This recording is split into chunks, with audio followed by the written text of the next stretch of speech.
Hi friends, in this session we will discuss MCQ on asymmetric information. Asymmetric information related MCQ and questions we expect okay? First of all, asymmetric information. Asymmetry symmetry is same symmetry asymmetry same അല്ല തുല്യമല്ലാതിരിക്കുക രണ്ട് ഭാഗം ഉണ്ടെങ്കിൽ രണ്ട് ഭാഗവും തുല്യമല്ലാതിരിക്കുന്നതാണ് ഈ asymmetry എന്ന് പറയുന്നത് അല്ലെ.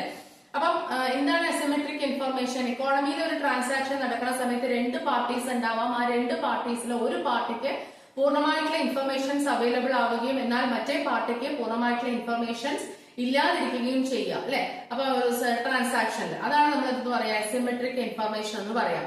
It occurs when one party is having more or better information than the other party.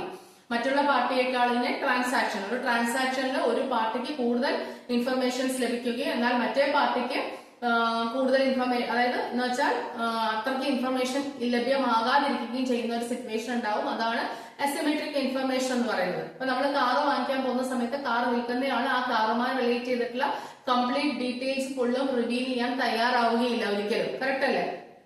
നമ്മളാണെങ്കിലും ആ ട്രാൻസാക്ഷനിൽ എൻഗേജ് ചെയ്യുകയും ചെയ്യുന്നുണ്ട്. പക്ഷേ നമുക്ക് പൂർണ്ണമായിട്ടുള്ള എന്തില്ല ആ കാറുമായി റിലേറ്റ് ചെയ്തിട്ടുള്ള പൂർണ്ണമായിട്ടുള്ള ഇൻഫർമേഷൻസ് നമുക്ക് അവൈലബിൾ അല്ല. കാരണം ആ വിൽക്കുന്നയാൾ അല്ലെങ്കിൽ കാറിന്റെ ഓണർ എത്രയാണോ ഷെയർ ചെയ്യുന്നത് അത് മാത്രമേ നമുക്ക് അവൈലബിൾ ആയിട്ടുള്ളൂ. അതിനുശേഷമാണ് നമുക്ക് കാര്യങ്ങൾ മനസ്സിലാവുക.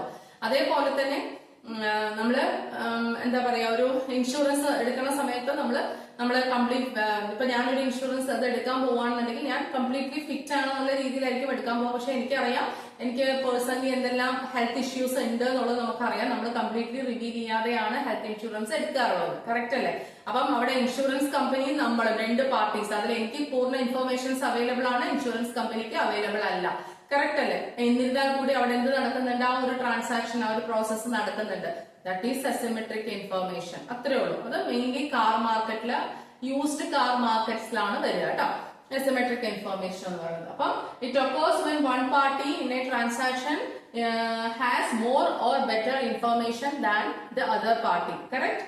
ദെൻ ഈ അസിമെട്രിക് ഇൻഫർമേഷൻ കാരണം ഉണ്ടാവുന്നത് എന്താണ്? Market inefficiencies. അപ്പൊ നമുക്ക് MCQല് വരുന്ന സമയത്ത് എന്ത് വരും? കുറെ ഓപ്ഷൻസ് തരും. മാർക്കറ്റ് എന്താ പറയാ മാർക്കറ്റ് ഫെയിലിയർ എന്നോ അങ്ങനെ എന്തെങ്കിലും കുറെ കാര്യങ്ങൾ ചിലപ്പം എക്കണോമിക് ഗ്രോത്ത് ലോ പോകുന്നു അങ്ങനെ എന്തെങ്കിലും ഒക്കെ നമുക്ക് തരാം ഓപ്ഷൻസ്. അപ്പൊ എന്താ ഉണ്ടാവുക? അസിമെട്രിക് ഇൻഫർമേഷൻ കാരണം മാർക്കറ്റ് ഇൻഎഫിഷ്യൻസീസ് ആണ് ഉണ്ടാവുന്നത്. മാർക്കറ്റ് ഇൻഎഫിഷ്യൻസീസ് ഓർമ്മ വയ്ക്കുക. അപ്പൊ അതൊരു ക്വസ്റ്റ്യൻ ആൻസർ ആയി അല്ലെ?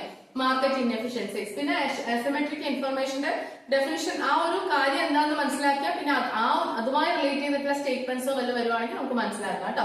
ഓക്കെ, അടുത്തത് ഈ ടൈപ്സ് ഓഫ് അസിമെട്രിക് ഇൻഫർമേഷനില് നമുക്ക് 4 ടേംസ് മെയിൻ ആയിട്ട് പഠിക്കാനുണ്ട്. ഒന്ന് adverse selection, 2 moral hazard, 3 hidden information, 4 lemons problem. ഈ കാര്യങ്ങളൊക്കെ ഓർമ്മ വയ്ക്കണം. അപ്പൊ ഈ ലെമൺസ് പ്രോബ്ലം ഇത് എന്തുമായി റിലേറ്റ് ചെയ്തതാണ്? Asymmetric information. Hidden information that's also related to എന്താണ്? Asymmetric information. അതുപോലെ തന്നെ അഡ്വേഴ്സ് സെലക്ഷൻ, മോറൽ ഹസാർഡ്. അതിൽ main types of asymmetric information ഏതൊക്കെയാണെന്ന് ചോദിച്ചു കഴിഞ്ഞാൽ അഡ്വേഴ്സ് സെലക്ഷനും മോറൽ ഹസാർഡും. എന്താണ് അഡ്വേഴ്സ് സെലക്ഷൻ? അപ്പൊ അതുമായി റിലേറ്റ് ചെയ്തിട്ടുള്ള ക്വസ്റ്റ്യൻസ് വരുന്നത് മിക്കപ്പോഴും എങ്ങനെയായിരിക്കും? ഈ അഡ്വേഴ്സ് സെലക്ഷൻ പറഞ്ഞാൽ എന്താണെന്ന് അറിയോ? ഹിഡൻ ഇൻഫർമേഷൻ ബിഫോർ ട്രാൻസാക്ഷൻ ആണ്. ഹിഡൻ ഇൻഫർമേഷൻ ബിഫോർ ട്രാൻസാക്ഷൻ ആണ് എന്തെന്ന് പറയുന്നത്? Asymmetric information. അപ്പൊ ക്വസ്റ്റ്യൻ അതുമായി ബേസ് ചെയ്തിട്ട് വരാം. ഹിഡൻ ഇൻഫർമേഷൻ ബിഫോർ ട്രാൻസാക്ഷൻ എന്ന് പറഞ്ഞിട്ട് നമുക്ക് ഓപ്ഷനിൽ പലതും തരും അല്ലെ? അപ്പൊ അതിൽ എന്താണ്? അഡ്വേഴ്സ് സെലക്ഷൻ ആണ്. ചിലപ്പോ അസിമെട്രിക് ഇൻഫർമേഷൻ തന്നെ തരും. അല്ല, അഡ്വേഴ്സ് സെലക്ഷൻ. അപ്പൊ ഇത് ഒരു ട്രാൻസാക്ഷൻ നടക്കുന്നതിന് മുമ്പ് ഒളിഞ്ഞിരിക്കുന്ന ചില എന്തെന്ന് പറയുന്നത് ഇൻഫർമേഷൻസ് ഉണ്ട്. ഇപ്പൊ ഞാൻ പറഞ്ഞു ഞാൻ കാറ് വാങ്ങിക്കാൻ പോവാണ്. കാറ് വാങ്ങിക്കാൻ പോകുന്ന സമയത്ത് ആ സെല്ലർ എന്തെല്ലാമാണോ റിവീൽ ചെയ്ത് അത് മാത്രമേ എനിക്ക് അറിയുള്ളൂ, പൂർണ്ണമായിട്ട് അറിയില്ല. കറക്റ്റ് അല്ലേ? അപ്പൊ അവിടെ കുറെ ഹിഡൻ ഇൻഫർമേഷൻസ് ഉണ്ട്, ഒളിഞ്ഞിരിക്കുന്നുണ്ട് ബിഫോർ ദി ട്രാൻസാക്ഷൻ. കറക്റ്റ് അല്ലേ? ആഫ്റ്റർ ദി ട്രാൻസാക്ഷൻ എനിക്ക് അറിയാം ഞാൻ ആ കാർ യൂസ് ചെയ്യുമ്പോൾ ഇന്ന പ്രോബ്ലംസ് ഉണ്ടെന്ന് എനിക്ക് മനസ്സിലാക്കാൻ കഴിയും. കറക്റ്റ് അല്ലേ? അപ്പൊ അഡ്വേഴ്സ് സെലക്ഷൻ എന്താണ്? Hidden information before the transaction.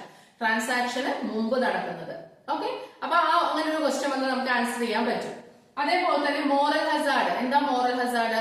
Hidden actions after the transaction.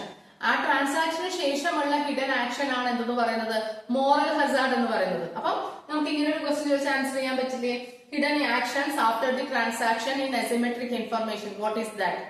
Following option നിന്നും സെലക്ട് ചെയ്യാൻ പറയുകയാണെങ്കിൽ നമുക്ക് കുറെ ഓപ്ഷൻസ് തരും. ചിലപ്പോൾ ലെമൺസ് പ്രോബ്ലം, ചിലപ്പം മോറൽ ഹസാർഡ്, അഡ്വേഴ്സ് സെലക്ഷൻ, അങ്ങനെയുള്ള നൺ ഓഫ് ദീസ്, അങ്ങനെയൊക്കെ ഓപ്ഷൻസ് വരാം.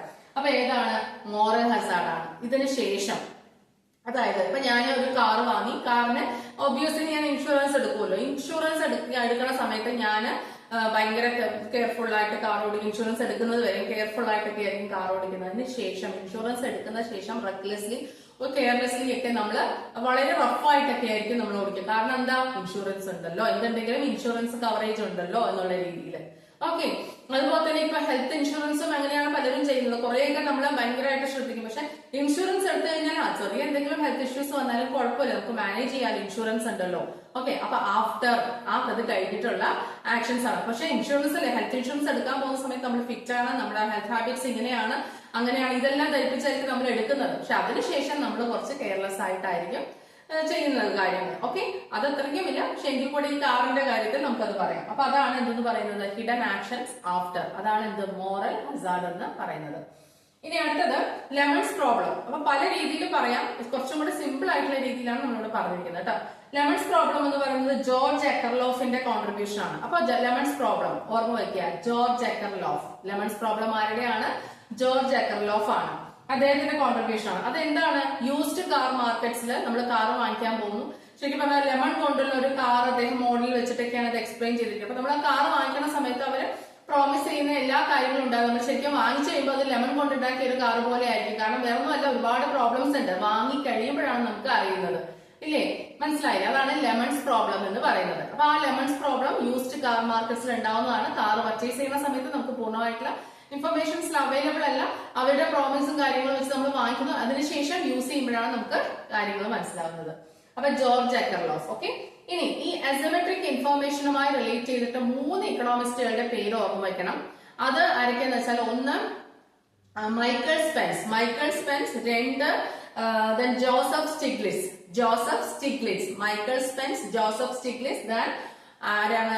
George Akerlof. ഈ 3 പേരുടെയും കോൺട്രിബ്യൂഷൻ ആണ് ശരിക്കും പറഞ്ഞാൽ ഈ അസിമെട്രിക് ഇൻഫർമേഷൻ. 3 പേരുടെയും പേര് ചേർത്ത് വെച്ച് നമ്മൾ പറയണം.